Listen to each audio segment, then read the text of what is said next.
Today, we are going to explore the family tree of one of the greatest trials the world will ever face, Dajjal, a figure who, according to Islamic teachings, will become one of the most dangerous and powerful deceivers in human history. It is said that during his time, Muslims will be among his greatest enemies, while many Jews will become his supporters. Interestingly, this same figure is known by different names across major religions. In Christianity, he is often referred to as the Antichrist. In Islam, he is known as Dajjal, and in Jewish tradition, some believe a Messiah-like figure will appear, a leader many may follow. So, in today's video, we will explore several fascinating questions related to Dajjal. First, from which prophet's lineage is Dajjal believed to come, and what exactly is his connection with the Jewish people?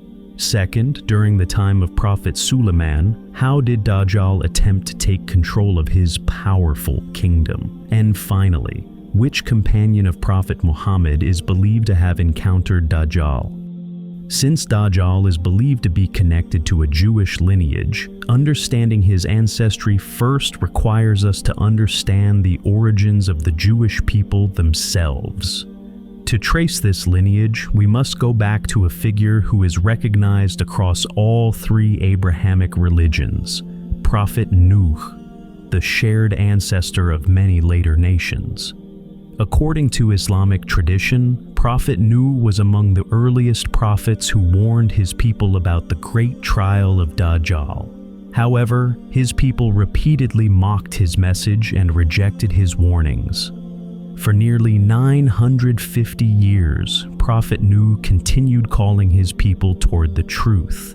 But when they remained persistent in their disobedience and denial, Allah ultimately sent a great flood that destroyed the rebellious nation. During the eras of the next two prophets, Prophet Hud and Prophet Saleh, there are very few narrations that directly mention the trial of Dajjal. However, to understand this subject more clearly, we must move forward in history to the time of one of the most important figures in religious history, Prophet Ibrahim.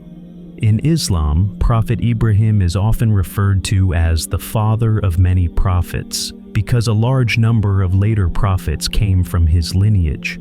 For this reason, he holds an extremely significant position in Islamic history. In Judaism, he is also regarded as the founding patriarch of the Jewish people, a figure who established a special covenant with God. And this point is particularly important for our discussion. According to many Jewish beliefs, the future Messiah, whom Muslims identify as Dajjal, is also expected to emerge from the lineage of Prophet Ibrahim. When it comes to the children of Prophet Ibrahim, it is reported that he had 8 sons from 3 wives. However, across all Abrahamic traditions, 2 of his sons are considered the most significant, Prophet Ismail and Prophet Ishaq. From the lineage of Prophet Ishaq emerged the children of Israel, also known as Bani Israel. They are regarded as one of the most ancient and historically influential communities in the world. According to Islamic teachings, Allah bestowed countless blessings upon Bani Israel, granting them guidance, prophets, and divine scriptures throughout history. On the other hand, from the lineage of Prophet Ismail emerged the present Muslim Ummah, including the followers of Prophet Muhammad. However, when we specifically talk about the Jewish lineage, and particularly the lineage associated with Dajjal, it is believed to trace back through Prophet Ishaq. Prophet Ishaq spent most of his life alongside his father, Prophet Ibrahim, in the region historically known as Canaan, which roughly corresponds to parts of modern-day Palestine and the surrounding areas. Prophet Ishaq married Rebekah, who was the granddaughter of his uncle Nahor. From this marriage, they were blessed with twin sons, Yaqub and Esau. The origins of the 12 tribes of Bani Israel trace back to Prophet Yaqub, the son of Prophet Ishaq. Prophet Yaqub was also known by the title Israel. Because of this title, the Quran refers to his descendants as Bani Israel, meaning the children of Israel. In Jewish tradition, this title holds tremendous significance. In fact, this is one of the reasons why, in 1948, when the Jewish state was established, it was named Israel, reflecting their historical connection to Prophet Yaqub and his lineage. If we look at the children of Prophet Yaqub, it is commonly mentioned in Islamic, Jewish, and Christian traditions that he had 12 sons from his wives. These 12 sons later became the founders of the 12 tribes of Bani Israel. According to Jewish belief, these tribes hold enormous importance because they form the core foundation of the Jewish nation and identity. It is also believed within Jewish tradition that their awaited Messiah will emerge from the lineage of these very tribes, which is why the descendants of Prophet Yaqub are considered historically and religiously significant. However, according to Islamic teachings, the 12 sons of Prophet Yaqub and their tribes followed the faith of Prophet Ibrahim, believing in the oneness of Allah. A significant twist occurs in their history with his most beloved son, Prophet Yusuf. Because of Yaqub's deep affection for Yusuf, his brothers grew jealous. Their envy reached such an extent that they threw him into a deep, dark well, setting in motion a series of events that would later shape history in remarkable ways. This entire story is beautifully detailed in the Quran, in Surah Yusuf, where it describes how Prophet Yusuf's brothers threw him into the well, and how he later rose to a high position in the Egyptian government. After some time in Palestine, the rest of Prophet Yusuf's brothers, along with their father, joined him in Egypt. Their numbers grew rapidly, and in a relatively short period, they began to control many aspects of life and administration in Egypt. However, after the passing of Prophet Yusuf, the Egyptian pharaohs enslaved the entire Bani Israel, subjecting them to harsh oppression and cruelty for the next 400 years, leaving a profound mark on their history.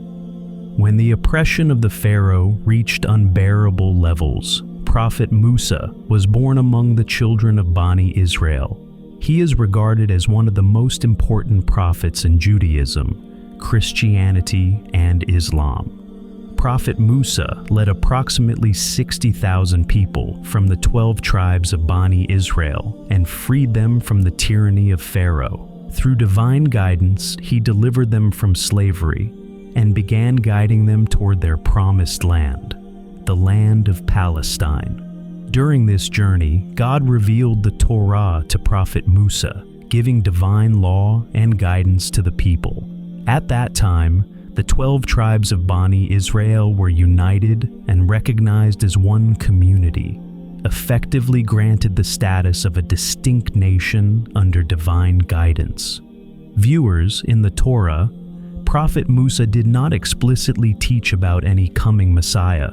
However, over time, the concept of a future Messiah was later incorporated by the Jewish scholars into the Torah, and it eventually became a central belief in modern Judaism. Even so, Prophet Musa did warn the Bani Israel about the coming of a deceiver, a false Messiah, who would mislead people, a warning that would later be associated with the figure of Dajjal. After Prophet Musa, his successor Prophet Joshua successfully led the Bani Israel into Palestine. By defeating the local populations, they established the foundations of the first Israelite kingdom in the region. According to Jewish beliefs, their future Messiah, whom Muslims identify as Dajjal, is also expected to rise from this lineage and establish authority over the world, using this same land as a base. The most significant ruler of this kingdom was Prophet Dawood, who held a unique position as both a prophet of Allah and the king of the Israelite kingdom. He is mentioned 16 times in the Quran, and Allah revealed to him the Zabur, Psalms, one of the divine scriptures. After Prophet Dawood, the next king of the Israelite kingdom was Prophet Suleiman, whose most remarkable feature was that he ruled not only over the Bani Israel, but also over the jinn. It was during the time of Prophet Suleiman that Dajjal first appeared before humans, specifically the Bani Israel. This event is mentioned in the Quran, Surah Sad, where Dajjal is described as a jinn-like figure. At that time, Dajjal seized the ring of Prophet Suleiman, which was the source of his control over all the jinn. With the ring in his possession, Dajjal sat on Prophet Suleiman's throne and began ruling the world. When Prophet Suleiman traveled to China, he worked incognito as a simple laborer, hiding his true identity. However, by the command of Allah, after 40 days, he regained his throne and full sovereignty. After the passing of Prophet Suleiman, the 12 tribes of Bani Israel fell into internal conflict and civil war.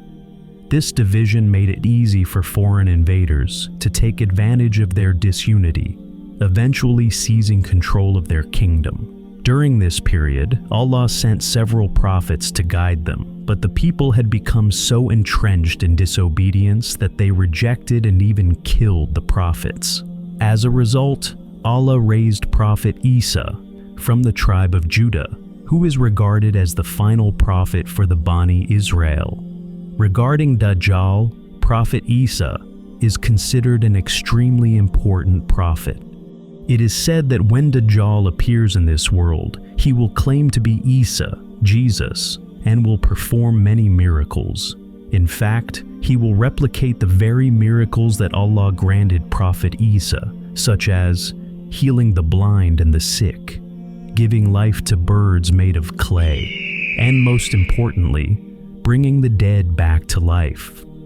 Turning to the time of Prophet Muhammad, he warned extensively about the trial of Dajjal in many authentic ahadith and prayed to Allah for protection from this great deception. During the time of Prophet Muhammad, there was a Jewish man named Saf ibn Sayyad, and some people speculated that he might be Dajjal. However, the Prophet Muhammad did not declare him to be Dajjal, because it is mentioned in the traditions that Dajjal will never enter Mecca or Medina, while Ibn Sayyad was living in Medina at the time.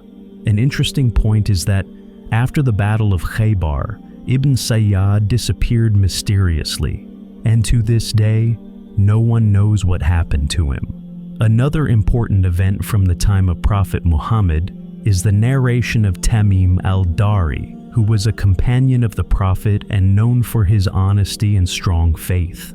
During one of his sea voyages, his ship was caught in a powerful storm and drifted toward an unknown island. There, he and his companions encountered a mysterious creature covered entirely with hair, a being referred to as Al-Jassasa. According to Tamim al-Dari, they were guided by this creature to a place on the island where they saw a tall, chained man confined inside a monastery or structure. The man asked them several questions and claimed that he was Dajjal, currently imprisoned by the will of Allah and waiting for the appointed time of his release. When Tamim al-Dari returned to Medina and narrated this extraordinary experience, he reported it to Prophet Muhammad. The Prophet gathered the people and shared this narration publicly, affirming its significance. It is also reported that the Prophet, peace be upon him, stated that the emergence of Dajjal will begin from the eastern region of Arabia. According to Jewish belief, Dajjal is expected to emerge from the tribe of Judah, one of the 12 tribes of Bani Israel. More specifically, his lineage is believed to trace back to Prophet Dawood, David, who holds a highly revered position in Jewish tradition. It is reported that Dajjal's parents will be Jewish, and for almost 30 years, they will not have any children. Then, by the will of Allah, they will be blessed with a son who, as he grows, will turn against his parents. This very son is believed to be Dajjal, who will become prominent near the end of the world. According to Jewish belief, he will re-establish the grand Israelite kingdom in Palestine, reminiscent of the great reign of Prophet Dawood. From there, Dajjal is expected to extend his authority across the world, and according to this tradition, the Jews and their Messiah, identified as Dajjal, will rule globally. According to Islamic teachings, when Dajjal claims to be Prophet Issa, a large portion of the Christian world will believe him and follow him. As a result, Dajjal is expected to gain complete control over major nations, particularly in Europe and America. However, when his oppression of the Muslims reaches its peak, Prophet Issa will descend at the white minaret of the Umayyad Mosque in Damascus. Traditions mention that Dajjal will begin to perish from the very breath of Prophet Issa, and he will be ultimately killed by Prophet Issa at a place called Al-Maqam al-Lud. This location corresponds to an area in modern-day Israel, where a large international airport has been built today. After the death of Dajjal, Prophet Issa and his followers will confront the forces that supported him. It is narrated that there will be a decisive battle, and such a major confrontation will take place that history has never witnessed anything similar to it. According to Islamic traditions, this battle will lead to the complete downfall of the forces that follow Dajjal, and ultimately the end of the corrupted system associated with him. As for Judaism, these events mark the collapse of the ideology tied to Dajjal. Regarding Christianity, Islamic teachings state that after the descent of Prophet Issa, true believers among Christians will recognize him and gradually embrace Islam, leading to a unified belief in the worship of one God. Viewers, if you want to see more detailed family trees and historical religious documentaries like this, make sure to subscribe to our channel and share your thoughts in the comments section. Thank you for watching.